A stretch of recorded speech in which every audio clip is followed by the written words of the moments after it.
Essa é boa. Hein, Rony, mas falando, você destacou muito bem, a ansiedade faz parte da natureza humana.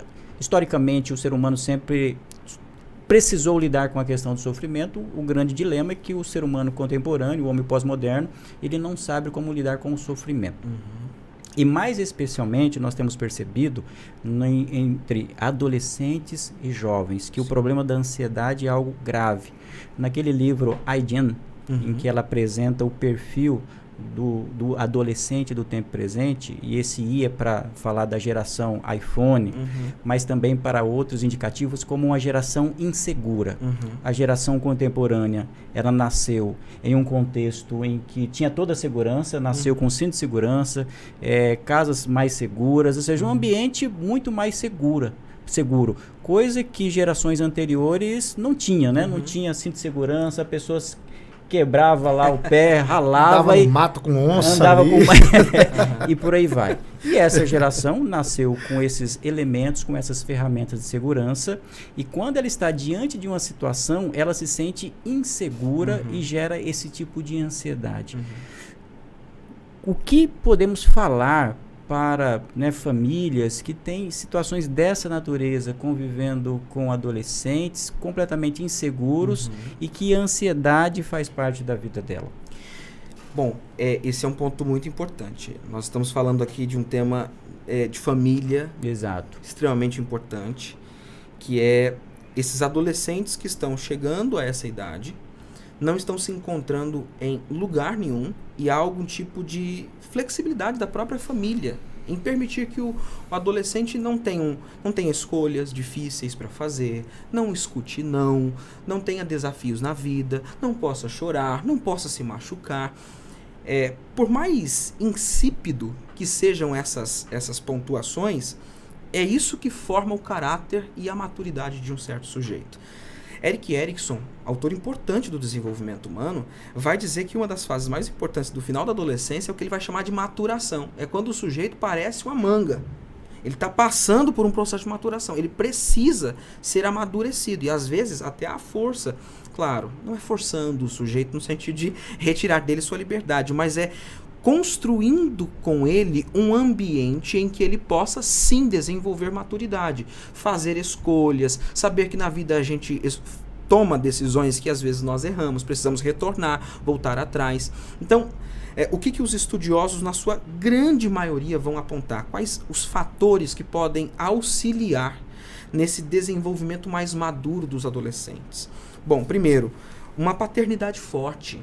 Paternidade e maternidade forte. E aqui estou falando não apenas da figura que representam esses papéis, mas falando de comportamentos que fortalecem essas escolhas dos filhos. Paternidade e maternidade forte significam, de fato, pais que se tornam exemplo, mães que se tornam exemplo, que se colocam no lugar para mostrar sua humanidade para os filhos, que fazem com que os filhos possam enxergar o não, o sim, as verdades da vida, os desafios da vida, que podem sentar com seus filhos e dizer, olha, a vida é dura.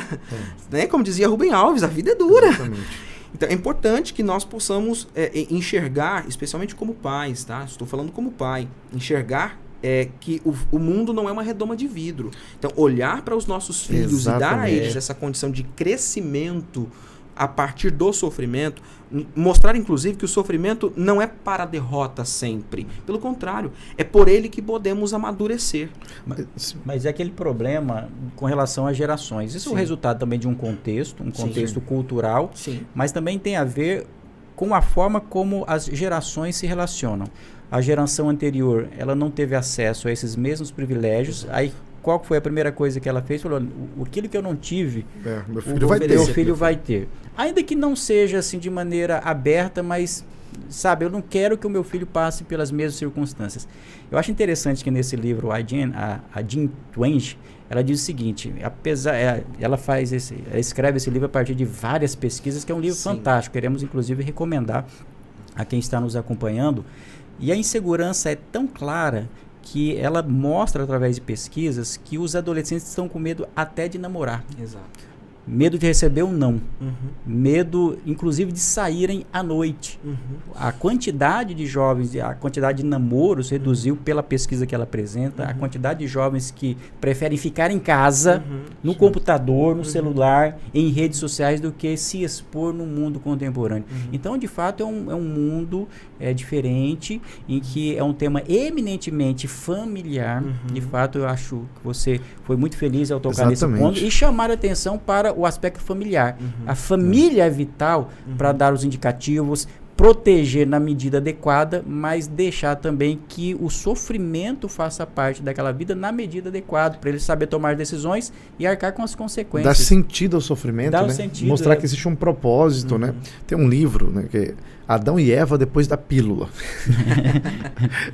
Nesse livro, a autora, ela vai falar sobre a revolução sexual. E ela diz, olha, a revolução sexual, quando ela surge ali depois da década de 70, 60, começam os movimentos alternativos, né, para não falar movimentos hippies e tudo mais. Já falando, né? Então, eram movimentos em que os valores tradicionais eram questionados. Eles estavam propondo uma nova organização social, eles queriam propor uma nova sociedade que não funcionasse mais de acordo com aqueles valores ditos atrasados, que de alguma forma engessavam a sociedade. Se você for lá no maio de 68, por exemplo, na França, nas frases de ordem, no muro, uma das frases é proibido proibir. Era uma das frases. E aí, a revolução sexual, ela que veio na esteira de tudo isso, ela veio prometendo mais liberdade aos indivíduos, mais felicidade, mais satisfação. Ninguém vai te impedir, ninguém vai te tolir, você não vai ser proibido a nada. E a ideia era, bom, os indivíduos então deveriam fazer muito mais sexo, os indivíduos deveriam ter a vida muito mais livre, eles deveriam ser muito mais felizes e resolvidos, porque eles são senhores do seu próprio destino. Só que ela vai mostrar que o efeito foi exatamente o oposto, né? Contribuindo com aquilo que você descreveu, Rony, também. Ela vai mostrar que, na verdade, houve, em muitos países, uma diminuição. Por quê? Porque aquilo que era para causar mais interesse, causou muito pelo contrário, desinteresse. Os indivíduos sentem mais satisfação, por assim dizer, em estar em casa, no mundo virtual, né? E agora com essa ideia do metaverso que a gente já discutiu. No mundo virtual, ele prefere ficar em casa jogando, até porque o mundo lá fora é chato, né? Ali no jogo você pode ser quem você quer. É chato, tem bullying. Tem bullying, exatamente. Ali você pode ser quem você quer, você pode fazer o que você quer, você tem poder, você tem força. E os pais, as famílias, me parece que não estão preparadas para lidar com essa nova realidade. Porque pensa bem, os nossos pais, né? O meu pai, ele me ensinou a trabalhar com trator porque era o que ele sabia fazer. Trabalhar com trator e gado. O primeiro celular que meu pai tinha foi aquele Nokia desse tamanho assim. Eu tinha 14 anos de idade. Eu só pegava para jogar o jogo da cobrinha, que era aquele joguinho, né? Ou seja, o meu filho, quando eu tiver, né? Se eu tiver, falando profeticamente aqui, ele já vai nascer em uma realidade em que o celular para ele é o comum. É o comum. E o que você me diz, Rony? Como que a gente pode lidar com todo esse desafio? Você enquanto pai, psicólogo, mas também enquanto alguém que atua na área da família, né? Você é um ensinador que atua com essas realidades todas. Como lidar com esse desafio? É um desafio grande. E, de fato, assim, acho que a primeira coisa que precisa acontecer, pelo menos na prática, o que eu tenho percebido é que falta consciência dos pais que esse mundo existe. Então, o pai precisa se conscientizar de que, de fato, nós estamos num mundo novo. E esse mundo novo exigirá de nós novas atitudes. Atitudes que, de fato, podem auxiliar ou não os nossos filhos. Reconhecer que esse excesso de proteção, com excesso de benesses, o filho obtém de tudo que ele precisa, a qualquer tempo, sob qualquer possibilidade. Ele não tem dificuldade alguma para galgar um objeto, não lhe custa nada, né? Então, isso é muito complicado. A geração anterior, a geração X ainda, né, era uma geração que tinha o quê? A possibilidade de comprar os seus objetos a muito custo. Precisava fazer um vínculo para capinar um lote. capinava todo ele, chegava lá suadinho, ganhava R$50, dizia, olha, isso aqui vai ficar guardado pro próximo mês para eu conseguir outro terreno, outra empreitada, e aí sim, juntar o dinheiro e comprar o objeto que eu quero. Então era custoso, os objetos tomavam a forma de um desejo. Hoje não, as coisas são muito, muito rápidas, né? Mais uma vez vou lembrar do Lipovetsky, porque nesse livro em específico, em que ele fala sobre a era da efemeridade, ele vai demonstrar que até isso é efêmero. Os nossos desejos se tornaram tão efêmeros porque eles são realizados no estalar de dedos. O sujeito entra na internet ali, ele se passa por qualquer pessoa, faz um convite e ele não recebe sequer um não da menina. Ele não precisa fazer nenhum tipo de cortejo, ele não precisa chegar nos pais dela, ele não precisa ganhá-la, o coração, mandar cartinha, cultivar esse relacionamento durante muito tempo, até que um dia ela diga assim, quer saber, eu vou sair contigo. Até nisso, os relacionamentos foram encurtados. O sujeito chega e diz assim, eu quero você, e pronto, acabou. Então, o excesso de superproteção oferecido, não só pelos pais, mas por esta geração, como o livro do E. Jane muito bem se lembra, né? Faz essa anotação, torna essas pessoas inseguras, porque eles estão superprotegidos por tudo. Há um excesso de segurança intelectual, ele não precisa mais ter na memória os números de celulares. Ele não precisa se lembrar de nome de mais nada. Eu vou lembrar aqui, inclusive, que ela faz a citação, eu não sei se já é uma realidade no Brasil, ela disse que lá nos Estados Unidos, em algumas universidades e escolas, existem espaços seguros. Espaços em que os jovens adolescentes vão, porque ali não vai ser proferido nenhuma palavra que possa ferir a ideia e a convicção dela sobre determinada coisa. Olha que coisa. Espaços de segurança, ou seja, você tem um espaço reservado, é como se fosse uma espécie de bolha em que ela se protege daquele ambiente contra porque elas são frágeis, né? Porque são frágeis. Agora veja que contraditório. Esse mundo pós-moderno é pluralista e oferece, vende como imagem o certo da diversidade.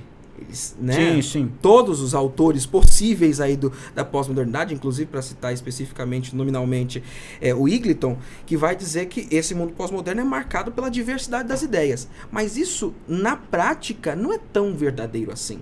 Porque as pessoas estão procurando tanta segurança que estão procurando seus nichos, suas minorias, seus espaços, em que não precisam ser ofendidas, não escutam o nome que não quer, não escutam as palavras que não querem. E Mafisoli chama isso de novo tribalismo. Exatamente. Exato. Novo tribalismo. É como se fossem os grupinhos, né? Exato. A sua identidade é formada a partir desses grupinhos. É claro, ninguém está falando aqui que, né, a pessoa precisa viver no mundo, que, né, que vai ser odiada, que vai ser assim, criticada. Sai se arrebentando também. Exatamente, não isso. é isso. Mas eu me recordo de uma frase muito interessante de um professor, Jonas Machado, que eu tive a oportunidade de tê-lo como professor.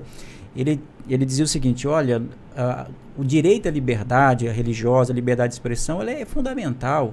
E nós vivemos em um mundo que, se nós comparássemos a um jogo, é um jogo de alto impacto. De alta performance. De alta performance e de alto impacto. Então você empurra para lá e empurra para cá. Porque isso faz parte da vida, isso é importante para nós nos aperfeiçoarmos, para nós crescermos, para ganharmos resistência. Exatamente. E se nós vivemos em um mundo, digamos assim, cor-de-rosa, de pessoas que são eminentemente Nutelas e que não aceitam uma contrariedade, aí realmente nós olhamos para a essência da pessoa que tem. Não tem nada. E olha que interessante, né? Platão já escrevia sobre isso em um dos diálogos de Sócrates, que Platão escreveu no caso. Sócrates está dizendo assim, olha, se você não pode julgar se uma pessoa é boa ou não por aquilo que um ignorante ouve, por exemplo. Aí ele dá um exemplo, né? Ele fala assim, por exemplo, vamos pensar assim, uma criança que ainda não tem a capacidade de julgar bem as coisas. Se você vai lá, o pai fala assim, você não vai comer doce porque esse doce vai te fazer mal. Mas aí chega um desconhecido e fala, não, toma aqui o doce, come escondido. E se você perguntar para a criança, quem é a pessoa boa? É claro que foi o desconhecido que deu o doce. Por quê? Porque o pai é o chato que está impedindo a realização do meu desejo. Ele está lá impedindo que eu coma o doce que eu quero comer. Isso é legal, por quê? Porque ele fez aquilo que eu quero. E aí Sócrates vai dizer, né? Então, nem sempre aquilo que agrada, né, a ideia dele, nem sempre que agrada a multidão é o que é verdadeiro.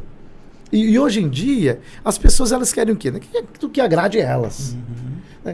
Você vê o jovem, falou uma coisa que ele não gostou, já acha ruim, né? Inclusive o Douglas Embonato, não, do blog Explodidamente, o Douglas ele fala algo interessante. Saudações pro Douglas. Saudações pro Douglas, exatamente. O Douglas ele fala algo, ele fala, olha, quando alguém pergunta assim, né, a gente tem que respeitar a opinião? Ele falou, não. A gente tem que respeitar pessoas. Opiniões estão para ser questionadas. E é uma realidade. Quando você vai para os gregos, por exemplo, Parmênides vem falando sobre as duas vias, a via da aletheia, né? Até meio estranha a pronúncia ainda, e a via da doxa, ou seja, da opinião e da verdade. O ignorante é aquele que é levado pela opinião, mas hoje a opinião virou um dogma inquestionável no nosso meio. As pessoas, na verdade, não querem mais ser questionadas, não querem que você... Não, mas não é assim. Não, mas eu quero isso. E é como que você forma, por exemplo, as pessoas para ter nobreza moral, né, desenvolver o seu caráter, se você não vai questionar eles. Eu acho que faz importante lembrar de um texto, por exemplo, da Escritura, de Provérbios 27, que diz... Falando um pouco sobre relacionamento humano, ele lembra que o homem é como o ferro que afia o ferro. Exato. É da relação. A construção do caráter se molda nessa divergência mesmo. Claro, a gente não está defendendo aqui ignorância, petulância, arrogância, falta de educação. Não é isso. Nem o sadomasoquismo, né? Sob hipótese alguma. Mas o mundo real é duro. A vida real ela é cheia de intempéries. É cheia de muitas dificuldades. É um vale de lágrimas. Né? Sem dúvida, um vale de lágrimas. Então a gente precisa ser bastante honesto com essa realidade. E educar filhos neste tempo é educar filhos para o mundo real. Eu me lembro, você citou Platão, eu vou citar Aristóteles, me lembrando da Ética Nicômaco, né? Um livro em que Aristóteles escreve para seu filho com uma preocupação, que o filho desenvolva virtudes, mas não para a fraqueza. Para fortaleza. Mas para isso, o filho precisa aprender que ele, para desenvolver justiça, vai ter que encarar a injustiça. Para reconhecer em si bondade, vai precisar enxergar no mundo maldade.